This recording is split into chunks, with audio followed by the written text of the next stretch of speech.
El Ministerio Apostólico de Enseñanza y Predicación Rema Internacional presenta hoy al Reverendo Fernando García Sotomayor con la proclamación de las buenas nuevas de Dios para tu vida. El mensaje de ayer, el mensaje de hoy y el mensaje para la eternidad a los que tienen hambre y sed de la palabra de Dios. Un querigma de Dios para el que oiga, el que tiene oídos para oír.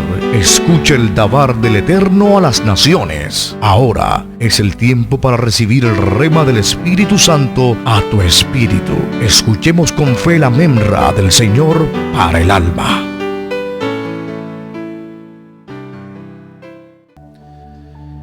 Y hoy vamos a continuar con la segunda parte de la administración que el domingo anterior empezamos y que habíamos titulado como la peor de las cuñas. La peor de las cuñas.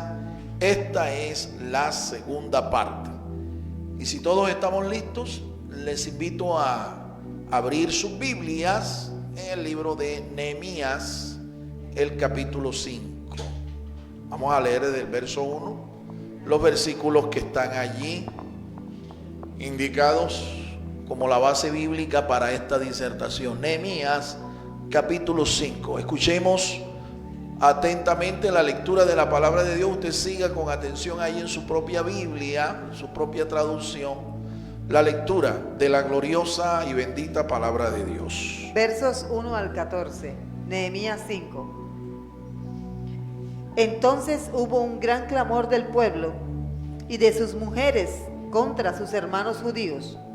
Unos decían: nosotros, nuestros hijos y nuestras hijas, somos muchos, necesitamos grano para comer y vivir. Otros decían: por causa del hambre hemos empeñado nuestras tierras, nuestras viñas y nuestras casas para comprar grano. Y otros decían: hemos tomado prestado dinero para el tributo del rey, empeñando nuestras tierras y viñas. Y ahora, a pesar de ser nuestra carne como la de nuestros hermanos, y nuestros hijos como sus hijos, he aquí que nosotros estamos sometiendo a nuestros hijos y a nuestras hijas a ser esclavos.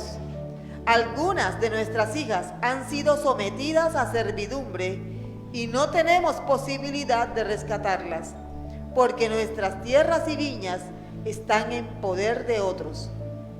Yo me enojé muchísimo cuando escuché su clamor y estas palabras. Lo medité y reprendí a los principales y a los magistrados, diciéndoles: practicáis la usura, cada uno contra su hermano.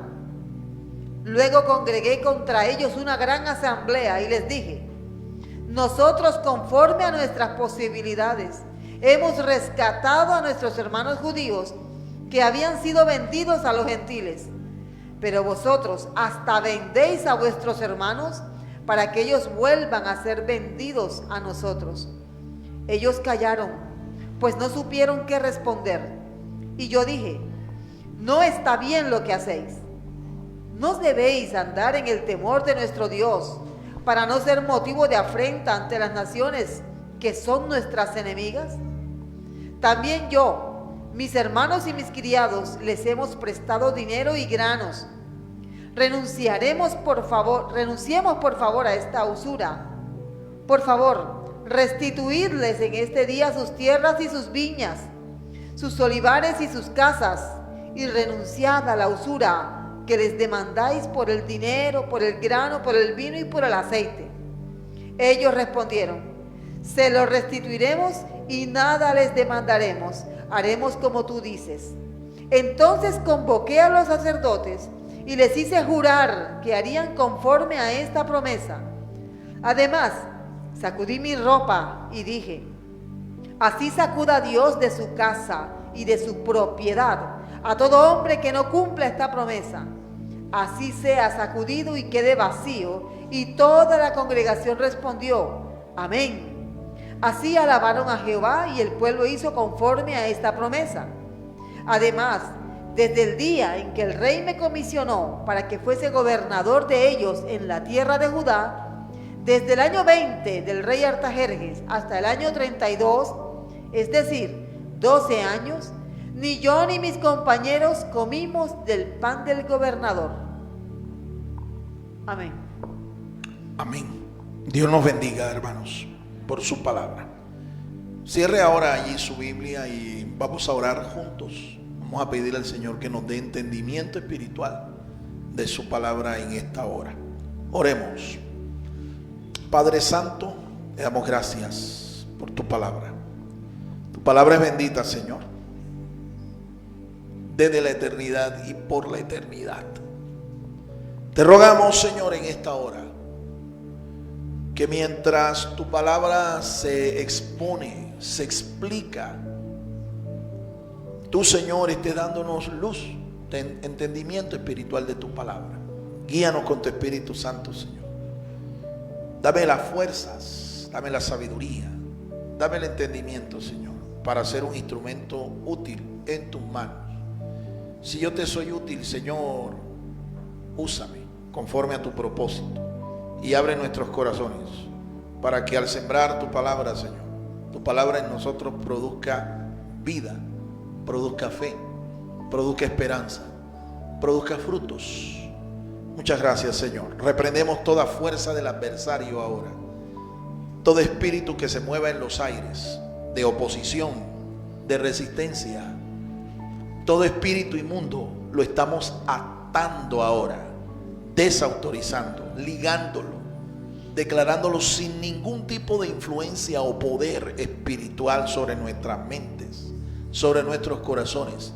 Y los lanzamos ahora a los profundos abismos, sin retorno, en el poderoso y glorioso nombre de Jesucristo, el Hijo de Dios.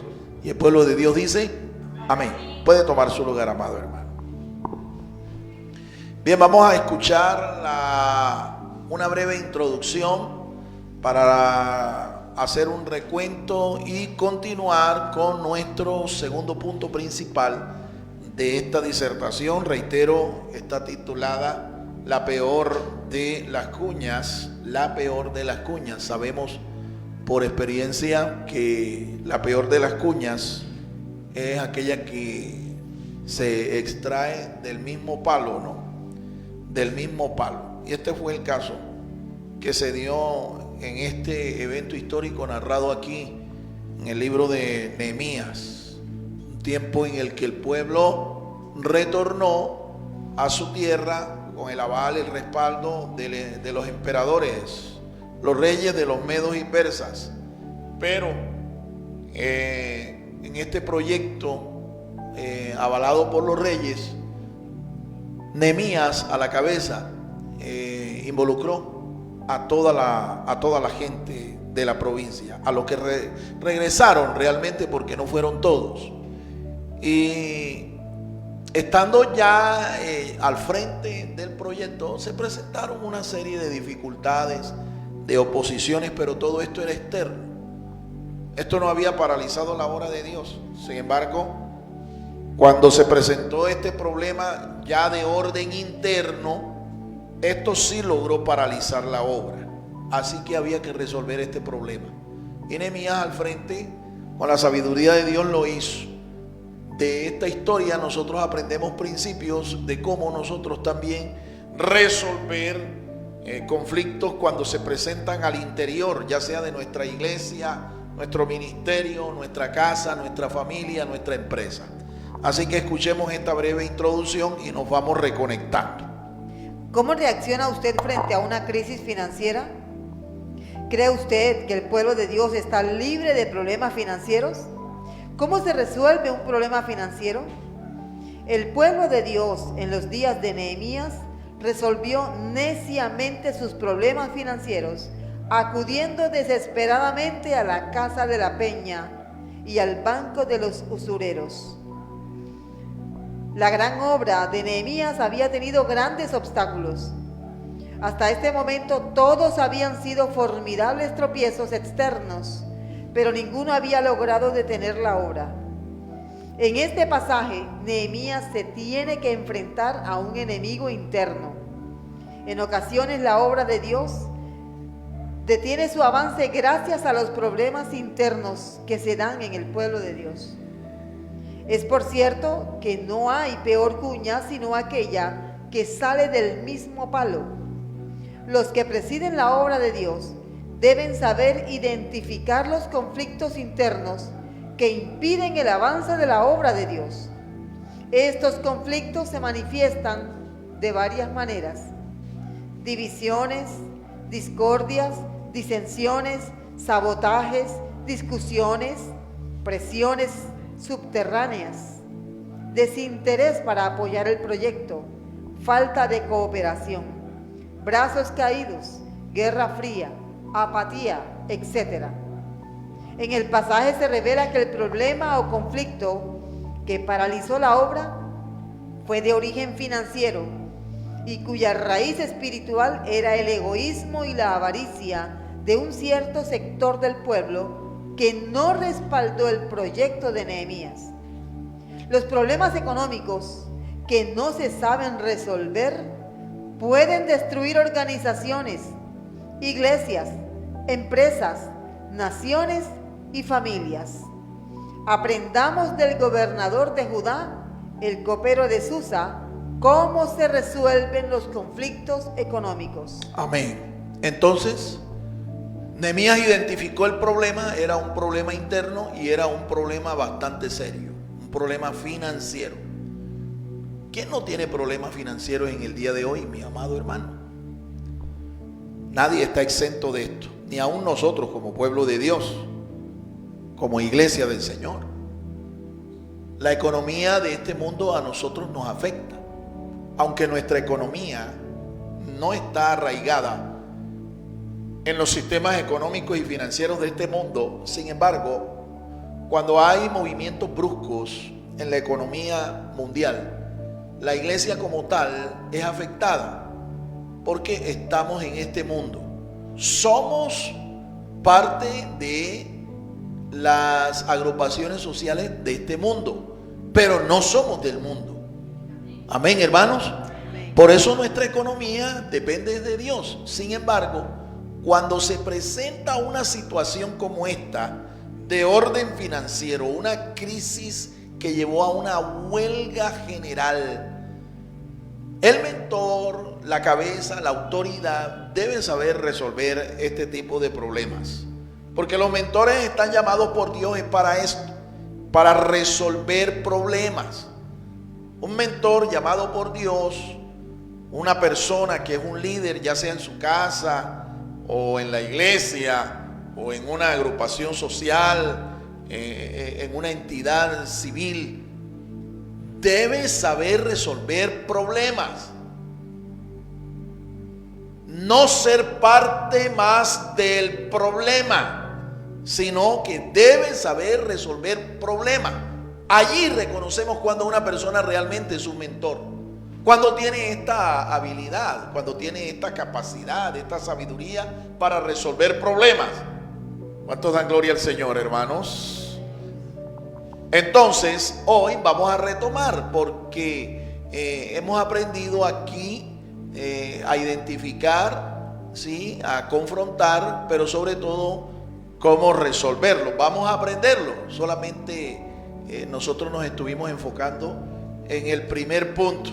¿Cuáles son los 3 puntos o principios principales que nosotros hemos diseñado aquí para esta disertación? Número 1. Descubra la causa real del conflicto. Esto es lo primero, descubrir la causa real del conflicto. ¿Sí? Segundo, enfrente el conflicto. Enfrente el conflicto. Enfréntelo. No lo niegue, no lo esconda, no lo minimice. Enfréntelo. Y número 3, solucione el conflicto. Soluciónelo. Lo que hemos dicho. Soluciónelo. ¿Sí? Soluciónelo. Y para eso, pues, hay que recurrir a ayuda, hay que recurrir a herramientas. ¿Sí? Hay que recurrir realmente al respaldo de nuestro Dios. Recordemos entonces este primer punto rápidamente. ¿Cuál es la causa real? ¿Cuáles fueron las causas reales del problema? Ocasionalmente la causa puede ser una violación abierta a la palabra de Dios. Otras veces es el egoísmo y avaricia de algunos en el pueblo, como los nobles de Tecoa. El egoísmo y la avaricia condujeron a algunos judíos a oprimir a sus propios hermanos. El egoísmo y la avaricia condujeron a algunos judíos a aprovecharse de la oportunidad y la necesidad de sus hermanos propios. Generalmente es la falta del temor a Dios. También la causa puede ser el desequilibrio de las prioridades en la vida. El pueblo se había enfocado en hacer la obra espiritual solamente. El pueblo había desatendido la responsabilidad de trabajar en lo secular para proveer alimento a su familia. El resultado de este desequilibrio se refleja en el clamor que se levantó en todo el pueblo. Una causa adicional es el aumento de los gastos de consumo y disminución de la capacidad para generar ingresos. Muy bien, ahí están las causas. Puedo recordar y enfatizar que básicamente la falta de temor de Dios, el egoísmo, la avaricia de un grupito allí de oportunistas habían causado este problema. Una violación abierta a los principios, a los mandamientos de la palabra de Dios puede ser también otra causa. O a veces cuando hay una mala administración financiera. Por ejemplo, un principio financiero de administración eficiente consiste en que usted no debe gastar más de sus ingresos, más de lo que usted percibe. Cuando sus gastos son mayores a sus ingresos y usted no sabe administrar esto, con toda certeza va a venir un problema financiero, va a venir una crisis, ¿sí? Entre otras cosas, ¿no? Puedo recordar y enfatizar que ellos descubrieron, sí, ellos descubrieron la causa. Nehemías la descubrió y luego entonces pasó a el segundo paso para resolver esta situación de una vez por todas. Entonces enfoquémonos hoy en el segundo paso, ¿sí? Que hay que seguir una vez que ya hemos descubierto las causas originales, una vez que hemos descubierto el origen de un problema financiero. 2.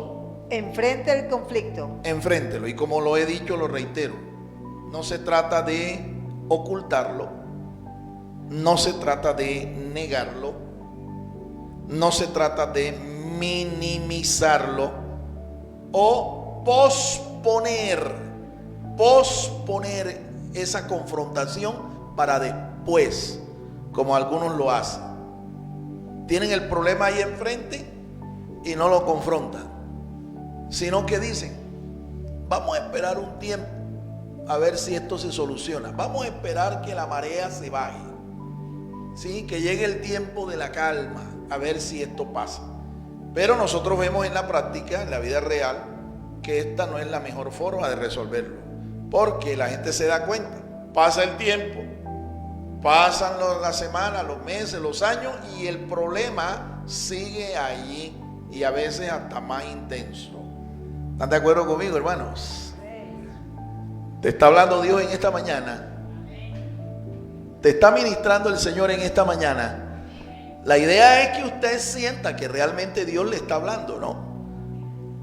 Y que cualquier parecido con la realidad es pura diosidencia, porque Dios sabe cuál es tu condición, Dios sabe cuál es tu situación.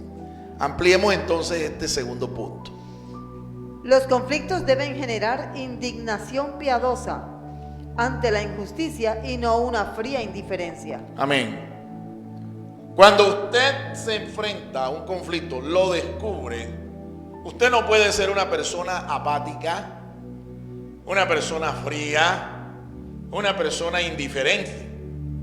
Si usted se está dando cuenta que hay una injusticia ahí delante de sus ojos, usted no puede asumir esta actitud. Repito, como esto no es conmigo, que lo resuelvan ellos. Esto no es mi problema, ese es el problema de ustedes. Esa no fue la actitud que asumió Nehemías. La palabra del Señor nos muestra allí que cuando Nehemías se enteró, se enojó se indignó. A este hombre le causó una indignación el enterarse de la situación y descubrir quiénes eran los causantes. Ahora, este varón, Nehemías, era un hombre de un carácter fuerte, era un hombre de un carácter firme, y en esta ocasión lo demostró una vez más. Usted va a encontrar en el resto del libro que hubo otros momentos y otras circunstancias en las que este hombre mostró la firmeza de su carácter. En la palabra de Dios estaba establecido que el día de Shabbat, el reposo, era un día para dedicarlo al Señor y no para tomarlo para hacer negocios, para hacer gestiones de tipo civil o comercial. Nehemías estableció este mandamiento también, lo estableció para evitar que el pueblo profanara el día. Y sin embargo, a pesar de que él como gobernador estableció esto como una ley civil, ¿sí?, para que toda la nación, toda la comunidad lo guardara, esta gente lo violó.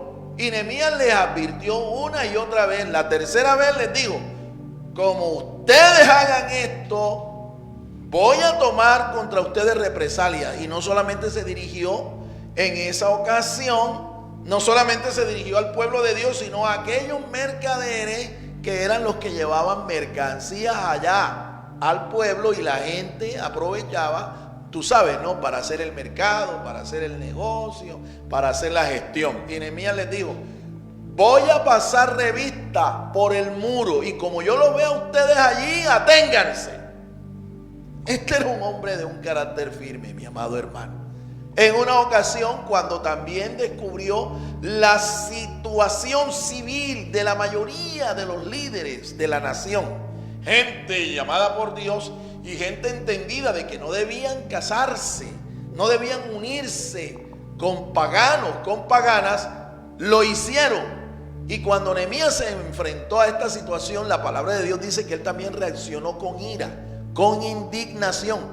Imagínense ustedes que golpeó a algunos de los judíos, los golpeó, le pegó una trompada a más de uno y le arrancó los pelos de la cabeza y de la barba a más de uno. Este era un hombre de hacha y machete, mi amado hermano. Este no era un hombre pusilánime. Él reaccionó. La Biblia dice allí, lo dice clarito: cuando me enteré de esto, me enojé. Y fue un enojo bien intenso, mi amado hermano. Aprendemos entonces que ante la injusticia, ante el pecado, ante el atropello social, ante la mala conducta, la mala ética de la justicia en medio del pueblo de Dios, también nosotros tenemos derecho a enojarnos. Continuemos. Mantenga los sentidos abiertos y sensibilidad genuina ante el clamor de los oprimidos, los pobres, los necesitados, los desamparados y todos los maltratados en el pueblo. Tome un tiempo para meditar y reflexionar sobre la crisis o el conflicto. Muy bien. Se enojó, pero esta rabia, esta indignación, esta ardentía no le duró para siempre. Es lo que dice el apóstol Pablo, que tú y yo también debemos tener en cuenta. Cuando Pablo escribe a los Efesios, allá les dice a esta comunidad: airaos, dice, pero no pequéis. No se ponga el sol sobre vuestro enojo. ¿Ve? Dice: ni deis lugar al diablo. Nehemías se enfureció, pero después dice el texto, dice: después lo medité. Después lo medité.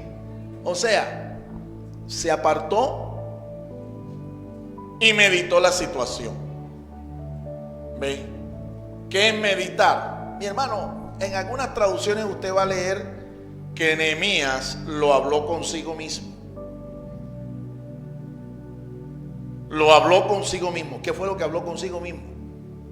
Todo el cuadro, toda la información de la cual había sido advertido, ¿no? Sí, lo hablé consigo mismo. Algunas traducciones usan esta forma. Él lo pensó mejor, podríamos decirlo. Y dijo, bueno, aquí no basta con que yo me haya enfurecido. Aquí no basta con que yo haya mostrado mi indignación por la injusticia, el atropello de que están siendo víctimas mis propios hermanos, de parte de sus propios hermanos. Lo habló con Dios. Meditar también es tomarse un tiempo para hablar con Dios. Lo pensó mejor. ¿Ve? Lo pensó mejor. Aplicación para nosotros. No te quedes en la rabia. No te quedes en el momento de ira, de enojo, de indignación. Tienes que salir de allí, meditarlo en el Señor, pensarlo mejor y entonces buscar una solución práctica, una solución final al problema. ¿Sí? No te quedes allí, porque la rabia, la indignación, la ira es un mal consejero. Medita antes de proceder. No actúes con rabia, con ira, ¿sí? Cuando se te presenta una situación, porque generalmente una persona que toma decisiones llena de enojo, está escrito en la palabra de Dios, mi hermano, en la ira del hombre no obra la justicia de Dios. Entonces, medita para que los humos se te bajen de la cabeza. Sí, y lo rojo de los ojos se te quite. Y la tembladera de la voz se normalice. ¿Me entiende? Porque algunas personas reaccionan así. ¿Ve? La indignación hace que las emociones se le alteren, la voz se le altere. ¿Me entiende? Y puede tomar decisiones muy equivocadas. Puede tomar decisiones muy injustas. Medita las cosas mejor, hermano, antes de tomar una decisión. A su nombre, a su nombre. Reprenda y confronte privadamente a los causantes o instrumentos que generan el problema o crisis. Muy bien. ¿Qué hace Nehemías después de eso? Se le bajó la rabia y le bajó los humos de la cabeza, ¿verdad? Y vino y llamó a cuentas a los causantes del problema. Los tenía ya distinguidos, a todos los tenía visto. Sabía quiénes eran. Y lo llamó a Puyengue, como decimos aquí en la costa, ¿no? Lo llamó a cuello corto y les habló y los reprendió y los cuestionó. Ahí está escritas las palabras con las que él se dirige en privado a estas personas. Primero lo hizo en privado. Lo llamó, le dijo: ustedes están aprovechándose de la necesidad del pueblo de Dios, siendo parte del pueblo de Dios. Yo me imagino que Nehemías allí le diría cosas como esta: oye, qué apoyo, qué cuña, ¿no? La de ustedes. Ustedes son la peor de las cuñas. Cuando debieron fue ser apoyo a sus propios hermanos, ustedes aprovecharon la oportunidad y le empeñaron, mejor dicho, le chuparon a sus propios hermanos hasta la sangre. Eso no es posible. ¿No ve lo que está diciendo la gente? Somos carne de su carne, somos sangre de su sangre.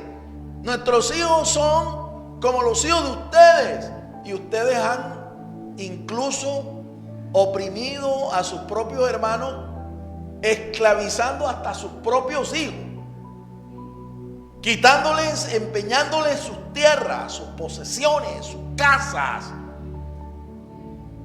Oye, esto no puede ser así. Ustedes no ven que está escrito en la Biblia que nosotros no podemos prestar al interés a nuestros propios hermanos, al pueblo de Dios, que antes de aplicarle usura a un préstamo, mejor es que tú extiendas la mano a un pobre, porque el que le da al pobre le presta a Jehová. No se dan cuenta que la usura es un pecado. No se dan cuenta que prestarle al prójimo que no tiene con qué pagarte es literalmente esclavizarlo, porque no tiene con qué pagarte. Me imagino que en esos términos Nehemías los confrontó, los cuestionó, los reprendió. Esto tuvo que ser algo duro, mi amado hermano. Y se necesitan pantalones, ¿me entiendes? Para hacer cosas como estas. Cara a cara confrontar a una persona cuando ha pecado, cuando ha fallado. Se necesitan pantalones, se necesita integridad para esto. No es todo el mundo el que puede hacer esto. Sí, porque algunos tienen lo que se llama rabo de paja. Algunos no pueden acercarse al fuego porque se les quema la cola. ¿Me entiende? No puede poner orden, llamar la atención moralmente a otro, porque él mismo es un pésimo testimonio. Su vida no es una vida ejemplar. Pero este hombre era todo un ejemplo. Este era un hombre íntegro, de un carácter firme. ¿Ve? Una persona irreprensible. Y él sí lo hizo. Le llama la atención. ¿Ve? Lo reprende. Y esto provocó, mi amado hermano, este impacto provocó una reacción, una respuesta en la gente. ¿Me entiende? Porque es que cuando usted es de los que aplica lo que predica, usted tiene autoridad y usted tiene poder de convocación y usted tiene influencia sobre la vida de todos aquellos a los que usted está reprendiendo, a los que está llamándoles la atención. Es importante, mi amado hermano, que usted y yo seamos gente íntegra, seamos gente que no tengamos portones abiertos en nuestra vida como para darle chance al adversario. No tengamos ocasión para que las tinieblas, los demonios, Satanás, gane ventaja alguna sobre nosotros. Si usted es una persona que vive en integridad, Dios a usted lo va a respaldar con su unción, con su autoridad, con su poder. Dios a usted lo va a guardar. Y Dios a usted le va a colocar por cabeza y no por cola. Lo va a honrar. A su nombre. A su nombre. Exponga públicamente lo atinente a lo que es público. Los pecados personales se confiesan en privado a Dios y a las personas a las que ofendió. Los pecados a la comunidad se confiesan en público. Los pecados públicos. Ahí está. Hay pecados que se hacen en privado y se confiesan en privado a Dios y a las personas que son nuestra autoridad. Y hay pecados sociales que afectan a la comunidad y es a la comunidad a la que hay que confesarse. Esto se llama, en otras palabras, administración de la justicia y de la ética. Y este hombre llamado Nehemías sabía administrar justicia social, sabía administrar la ética. Este hombre, una vez que los llama en público y los hace confesar el pecado, ¿ves? Arregló con ellos la situación. Esta gente reaccionó bien. En privado reconocieron que habían pecado. Gracias a Dios mostraron una reacción consecuente con lo que Nehemías les estaba diciendo y aceptaron ¿sí?, devolver, restituirle a la gente lo suyo, sin ningún tipo de retaliación o de ganancia, sin cobrarles el interés, la usura que les estaban cobrando. Y Nehemías les dice: hasta yo voy a hacerlo, porque Nehemías había prestado también dinero. Nehemías había prestado dinero y dijo: yo también les presté dinero a ellos. Es más, él y Esdras, y parece que la reina Esther, habían pagado a los reyes de Persia y de Media el rescate por toda la nación. Cuando en una ocasión un malvado, el primer ministro de ese momento, Amán, había destinado a la destrucción, a la aniquilación a todo el pueblo judío. Había pesado la vida de cada una de esas personas en plata y le había puesto el botín al rey en la mano, para que el rey le diera el permiso de aniquilar a esta gente. Y Nehemías, Esdras y parece que la reina Esther se metieron la mano al drill y le restituyeron al rey lo que Amán le había dado. Nehemías le dice a esta gente, estos eran los príncipes de Tecoa, los adinerados de la nación, la gente que tenía la tula, quienes no habían respaldado el proyecto de Nehemías de reconstruir la muralla. Nehemías los persuade y ellos reaccionan positivamente. Entonces, una vez que ellos confiesan, una vez que ellos reconocen y acuerdan con Nehemías hacer la restitución, entonces dice Nehemías que después de eso convocó una asamblea contra ellos. ¿Por qué? Porque si ya el asunto se había resuelto en privado con los mentores, con los príncipes, con los protagonistas de los hechos, ¿por qué tiene él que convocar una asamblea? Porque ellos habían cometido un pecado también contra la asamblea. Era todo el pueblo, mi amado hermano, el que estaba en huelga.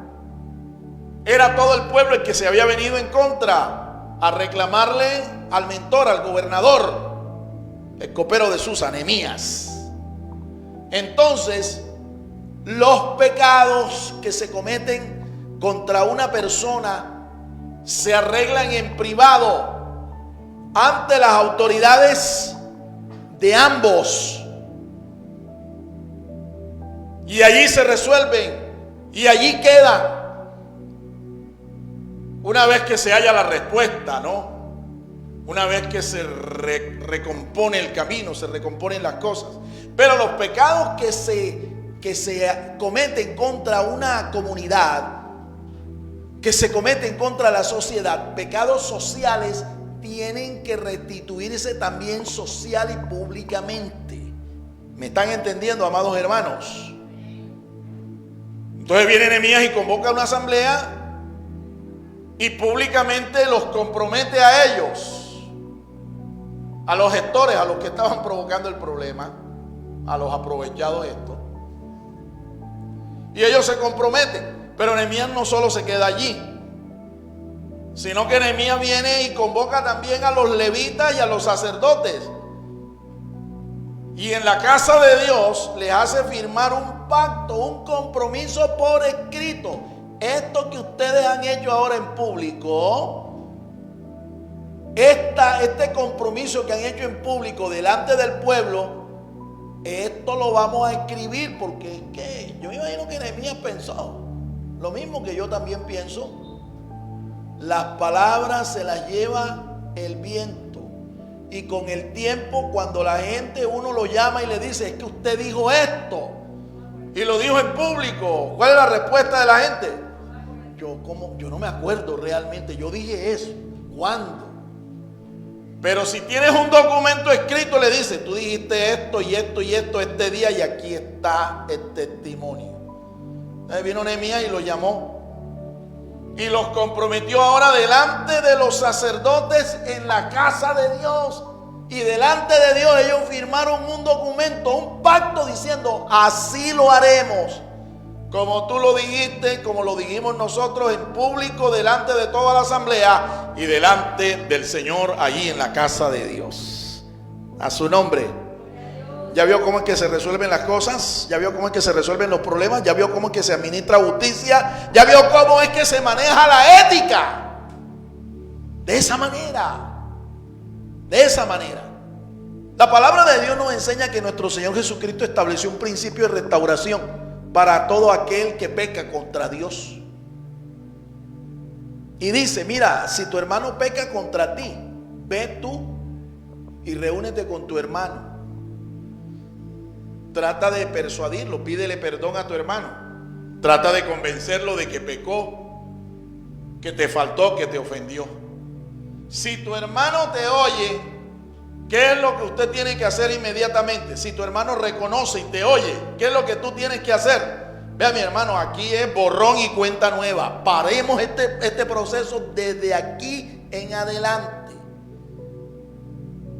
Pero no se ponga después a escarnecer a ese hermano si ya él y usted arreglaron el asunto en privado. No se ponga a denigrarlo, no se ponga a difamarlo. No sea chismoso. No preste su boca. Ni esté involucrando a otros y enterando a otros de esa situación. A su nombre. Ahora, dice el texto, Señor Jesucristo, estoy citando textualmente las palabras de Cristo, que si tu hermano no te oye, si tu hermano no resuelve contigo, no arregla el asunto, no reconoce, entonces usted debe buscar 2 testigos. Y en boca de 2 o 3 testigos, nuevamente al hermano trata de persuadirlo. Si tu hermano te oye en presencia de 2 o 3 testigos, con las pruebas, las evidencias ahí delante que no se pueden negar, y con todo y eso, tu hermano no te oye, el paso siguiente, Jesús dice cuál es. Pero ojo, si tu hermano te oye en esta segunda instancia, ¿qué tú es lo que tienes que hacer? Paremos el proceso, hermano. Esto ya llegó a su punto final. Gloria sea el nombre del Señor. Aquí es borrón y cuenta nueva. ¿Me están entendiendo los hermanos? ¿Me están siguiendo? Pero si el hermano no te oye, dice el Señor, entonces, delante de toda la asamblea, delante de toda la congregación, ténganlo por gentil y publicano. O sea, es un inconverso. Pónganlo en evidencia de toda la asamblea pública y expulsen a ese condenado, a ese desgraciado. Expúlsenlo de la congregación. Pablo recomienda eso también. Este es el proceso, mi amado hermano. Si nosotros aplicáramos esto, te cuento que más de un problema se resolvería rápidamente en la primera o en la segunda instancia. Pero de que se resolvería, se resolvería. Entonces es importante que nosotros le pidamos a Dios sabiduría para saber administrar justicia, para saber administrar la ética y tener la conducta apropiada que nos ayude a sanar las relaciones sociales entre nosotros. Tener buenas relaciones sociales entre nosotros, relaciones financieras entre nosotros. Amén, hermanos. Tercero, número 3. solucione el conflicto. Muy bien. Ya en parte pues hemos estado anticipando, ¿sí?, cómo se soluciona el conflicto. Estábamos en el paso de enfrentar el problema. Nehemías lo hizo las confrontaciones pertinentes y anticipamos parte de la solución. Pero vamos a enfocarnos un poquito más de cerca en lo que finalmente Nehemías hizo para ponerle punto final a este proceso. Solucionó el problema. ¿Y cómo lo hizo? Bueno, escuchemos. Contrarreste el egoísmo con gestos sensibles y genuinos de amor práctico al prójimo. Ejemplo, Nehemías abolió la usura, Nehemías abolió la esclavitud, Nehemías en su calidad de gobernante rehusó un salario legítimo. Implemente y aplique principios de una sabia administración financiera. Ejemplo, es Dios el que enriquece financieramente al hombre. De Dios es la tierra y su plenitud. El mundo solo es el hombre solo es un administrador. ¿Sí Dios ven? es ¿Sí ven? generoso. ¿Sí está entendiendo, hermanos? Vamos a volver a repetir eso porque es que esto es fundamental para que tus problemas financieros se resuelvan de una vez por todas. Vean, Primero, hechos y no palabras. Hechos no son sencillamente promesas, no solamente son sencillamente palabras, son hechos. ¿Qué abolió Nehemías? La usura. ¿Qué abolió Nehemías? La esclavitud. ¿Qué hizo Nehemías él personalmente? Renunció al salario que legalmente le correspondía como gobernador. Hechos y no solamente palabras. de Dios es la tierra y su plenitud. El hombre solo es un administrador. Estos principios también se deben tener en cuenta. Yo no soy dueño de nada. Esta gente se creyó dueño hasta de la gente, de sus propios hermanos. Los compraron en esclavitud. Los compraron con plata. Dios es generoso y sus hijos también lo deben imitar. ¿Qué debemos entonces nosotros recordar como principio? Que si Dios a ti te permite enriquecerte, mi hermano, no es para que tú oprimas a nadie, es para que tú seas una bendición en medio de su pueblo. ¿Me entiende? Es para que usted practique la generosidad con la obra de Dios y con su prójimo. Para eso es que es. Aprenda a ser diligente para trabajar y racionalmente austero para gastar. Usted debe ser una persona con respecto a la administración de su dinero, una persona austera para gastarlo y muy sabia para adquirirlo o administrarlo. Sea austero, o sea, hay ocasiones en las cuales tenemos que apretarnos el cinturón, mi amado hermano. Negarnos a cosas que aunque de pronto sean una necesidad, en el momento no podemos gastarlo porque no es la mejor ocasión, no es el mejor momento. ¿Me entiende? Todo el mundo sabe que financieramente estamos en el peor momento para hacer un crédito. Así que no vaya ahora al banco a hacer un crédito para consumo o para inversión. No lo haga porque es un momento crítico, es un momento difícil. Esperemos un mejor tiempo. Esperemos. Hay proyecciones que están diciendo que las tasas de interés en los bancos van a bajar, que la inflación va a bajar. Entonces démosle tiempo al asunto. A su nombre. Sea generoso financieramente con la obra de Dios. Esto es importante. Si entendemos que Dios es el dueño de todo, que nosotros no tenemos derechos sobre nada, que somos mayordomos, si esto lo entendemos como principio y además entendemos que si yo bendigo la obra de Dios, Dios me va a bendecir a mí, téngalo por, mi hermano, téngalo por certeza, téngalo por seguridad, que si usted hace esto, sus problemas financieros van a desaparecer. Yo creo firmemente que si tú bendices la obra de Dios, si tú aportas lo que es de Dios en la obra de Dios, a usted nunca le van a faltar las bendiciones financieras de Dios. Ame al Dios que da las riquezas y no a las riquezas que da Dios. Este es otro principio. Ame al Dios de las riquezas. ¿Quién es el Dios de las riquezas? ¿El diablo? No. ¿El Fondo Monetario Internacional?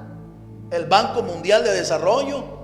No, mi hermano, la Biblia dice bien claro, Jesús, nuestro Dios, nos dice, mío es el oro y mía es la plata, dice el Señor de los ejércitos.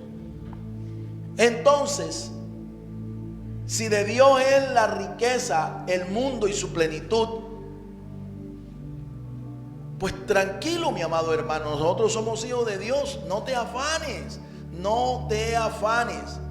Priorice sus necesidades, priorice sus decisiones, balancelas.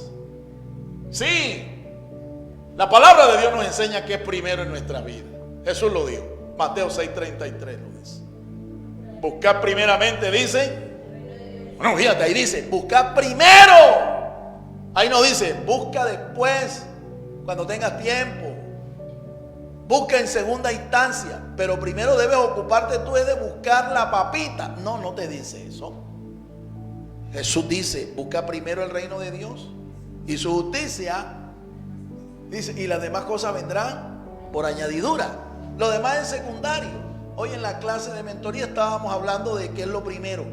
Un mensaje que de pronto se lo recomiendo a ustedes también, para que lo busquen en el canal con este título, Primero lo primero. Se trata de las prioridades de nuestra vida. ¿Qué es lo primero? A veces creemos que lo primero es lo urgente, y no es así. Muchas veces cosas que son urgentes no son prioritarias. ¿Ven? Y nos desbalanceamos, nos desenfocamos, nos desequilibramos, porque paramos, es como los bomberos, apagando fuegos aquí, incendios allá, chicharrones por aquí, chicharrones por acá. Y lo que es prioritario lo perdemos de vista. Después nos afanamos, nos angustiamos, buscando las migajas. Pero lo que es prioritario lo descuidamos. A su nombre, a su nombre, a su nombre. Implemente un plan de ahorro para los tiempos difíciles. Ahorre, sea como la hormiga. ¿Sí? Una de las cualidades principales de la hormiga es que la hormiga no se duerme. La hormiga no duerme en tiempos cuando tiene que trabajar. Y no solo eso, la hormiga trabaja aún en tiempos en donde no tiene que trabajar. Pero lo hace ¿por qué? Porque ella es un animal que instintivamente previene. No seas dormilón, deja de dormir tanto. Suéltate ya de las garras de Sabanás. Suéltate de las garras de Morfeo. No duerma tanto. Trabaje, haga como la hormiga, para que la gente diga, oye, fulano, tú no viste, son una hormiga. ¿Cómo trabaja? Porque cuando llegan los tiempos de calamidad y necesidad, la hormiga se ríe de los demás. ¿Entiende? A ella no le llega la calamidad. Usted debe ser una persona austera, una persona que sepa administrar sus finanzas, sea preventivo, ahorre, en la medida de sus posibilidades, ahorre. Los expertos en finanzas dicen que usted debe ahorrar aproximadamente entre el 20 y el 30% de sus ingresos. Ahora, si usted no tiene esa capacidad de ahorro porque su salario, su ingreso no se lo permite, entonces haga lo siguiente: racionalice lo que Dios le pone en sus manos. Racionalice. O sea, no sea una persona que desbarata cualquier cantidad de dinero que le ponen en las manos. Hay personas que son despilfarradoras, hombres o mujeres, son despilfarradores porque no tienen la capacidad de racionalizar los recursos. Gastan en cosas que son innecesarias. Invierten en negocios que no son viables. No estudian, no calculan antes de invertir. Y por eso es que hacen malas inversiones, por eso es que fracasan en los negocios. Y después le quieren echar la culpa a Dios. Porque Dios, tú no me bendices. ¿Cómo te va a bendecir si eres un pésimo administrador? Dios sabe, Dios no es loco, mi amado hermano. Y Dios no te va a poner a ti un tesoro, su tesoro en las manos para que lo despilfarres. A su nombre, a su nombre. Yo tengo aquí tantas cosas que decirle acerca de esto, hermano. Pero bueno, el tiempo se nos viene encima, vamos a tratar de terminar. Continuamos. Al ser reprendidos y convencidos de nuestros errores como administradores del dinero, debemos corregir y reparar la falta cometida ante los hombres, las autoridades y Dios. Así es. Ya te convenciste, ya te persuadieron, cometí una falta, cometí un error. Entonces usted repare. ¿Me entiende? Hasta donde pueda. Repare ante Dios. Repare ante su familia, los hombres. Repare en la iglesia. El daño que usted hizo, esa mala decisión que usted tomó, repare hasta donde pueda. Dios lo va a ayudar en este proceso. Porque Dios está no solamente en el primer paso del problema, del suceso, de la cuestión. Dios está desde el principio hasta el final. Él te va a ayudar a hacer esa reparación, esa restauración, esa corrección. La embarraste, gloria a Dios. Fuiste consciente de eso. Levántate, no te quedes allí. Repara hasta donde más puedas, que el Señor es un Dios de oportunidades. Amén. Demostremos con acciones correctas que tenemos temor de Dios en nuestros corazones. Acciones, acciones. Más acciones, menos palabras. Cuando tememos a Dios, le glorificamos en todo lo que hacemos. Cuando tememos a Dios, comenzamos a ser sabios. Planifique estrategias para administrar sabiamente sus finanzas. Estrategia, pastor, es que yo la verdad es que yo soy un mal administrador. Bueno, si estás casado, apóyate en tu esposa. Es evidente, hay algunos varones que no son buenos administradores, pero tienen esposas que sí saben administrar los recursos. Entonces, apóyate en ella. ¿Sí? O usted, mi amada hermana, usted, mujer de Dios, si usted no es capaz de administrar lo que su esposo pone en sus manos, entonces usted pida ayuda. Dígale a su esposo que la ayude. ¿Sí? Pues hay algunos esposos que lo único que hacen es, ¿qué necesitan? Toma, aquí está. Y no orientan, no ayudan a sus esposas a cómo deben invertir, cómo deben gastar, cómo deben administrar. Entonces, usted, mi amada, si usted no, ya usted se da cuenta, yo no sé administrar, yo no tengo el palito para administrar las cosas aquí. Entonces apóyese en su esposo, pídale ayuda a su esposo. Y su esposo está en el deber, está en la responsabilidad de asesorarla, de ayudarla a usted. ¿Sí? Pero no deje que el problema siga. No deje que el problema siga.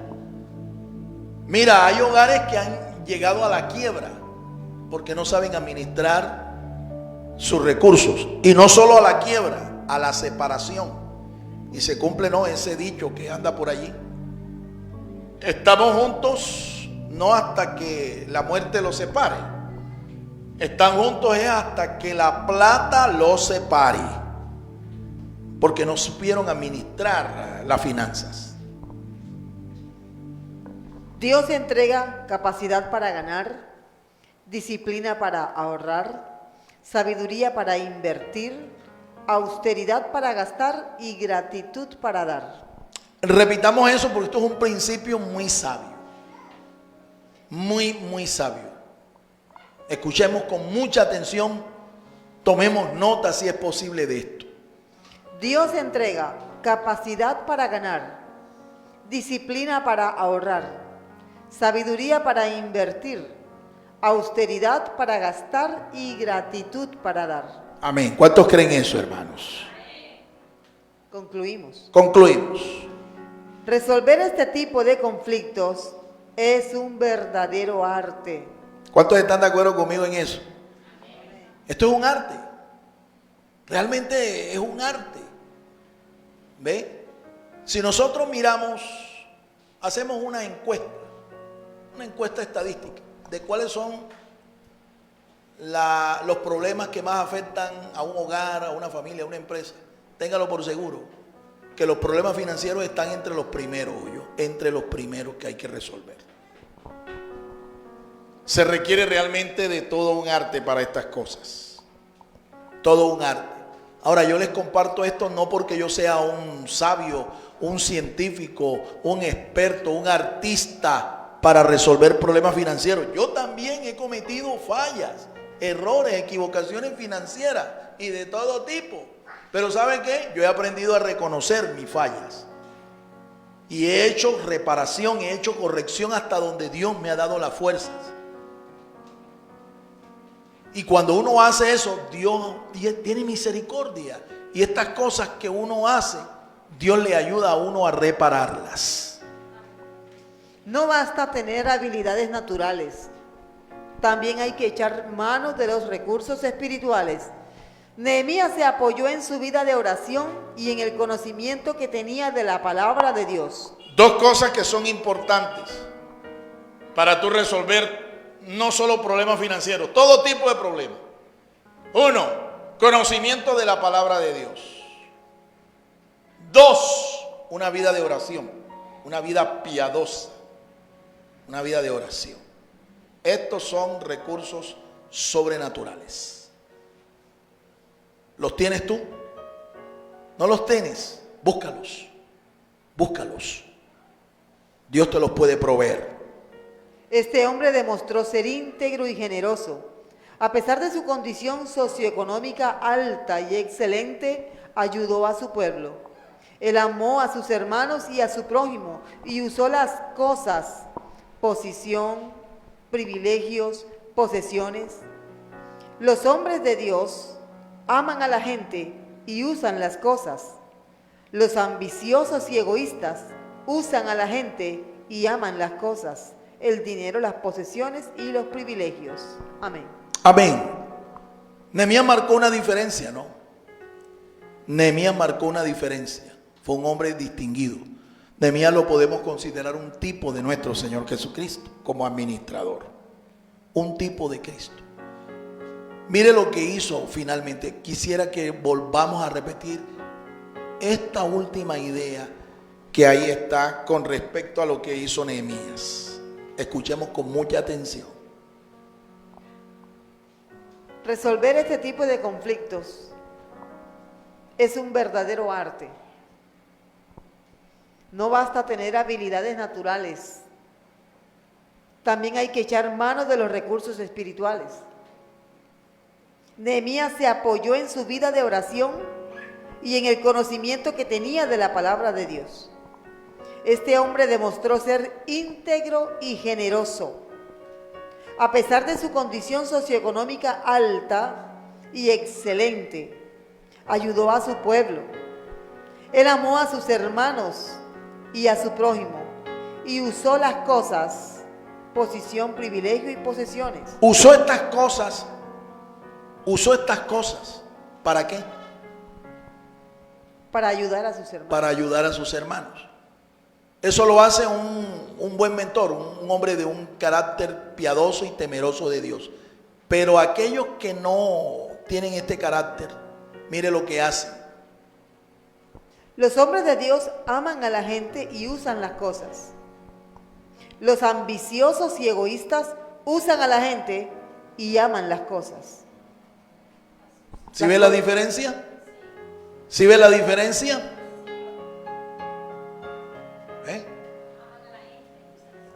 Amar a la gente y usan las cosas. Eso lo hacen los rectos, los íntegros. Los mercaderes del evangelio no hacen eso. ¿Ve? Aman las cosas y usan a la gente. Ven a la gente como números, como cifras. Lo ven es como negocio. ¿Me entiende? Pero no les interesa a la gente para nada, ni sus necesidades. Dios nos ayude, ¿no? Dios nos ayude a nosotros también ser como Nehemías, que ya les digo, es un tipo de Cristo. Cristo es el administrador por excelencia.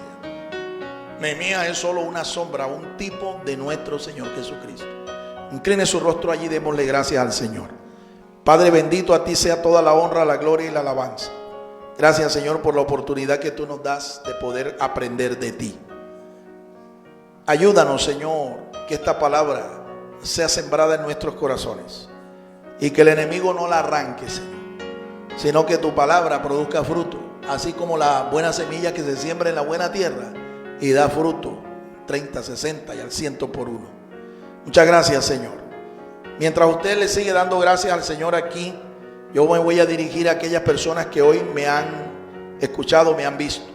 Quiero hacerles un llamado para que entreguen sus vidas al Señor y que el Señor les ayude, les dé sabiduría para resolver crisis de tipo financiero a nivel de tu familia, a nivel de tu casa, a nivel de tu negocio, a nivel de tu empresa. O si usted es un mentor espiritual, un pastor, un guía, un líder espiritual y usted tiene problemas financieros en su ministerio, esta también es la oportunidad para pedirle ayuda al Señor. El primer paso que hay que dar es reconocer al Señor como nuestro Dios, como aquel que tiene la capacidad de guiar el barco, de tomar la dirección de nuestros proyectos. Reconocerlo a Él como nuestro Dios. Ese es el primer paso. Quiero invitar a aquellas personas que desean recibir a Cristo para que oren junto conmigo y digan conmigo estas palabras. Señor Jesús, yo he escuchado atentamente tu palabra en este día. Te pido perdón, Señor, porque no he tenido la sabiduría. He sido de mala cabeza para guiar mis negocios, mis proyectos financieros, mis empresas. Te pido perdón.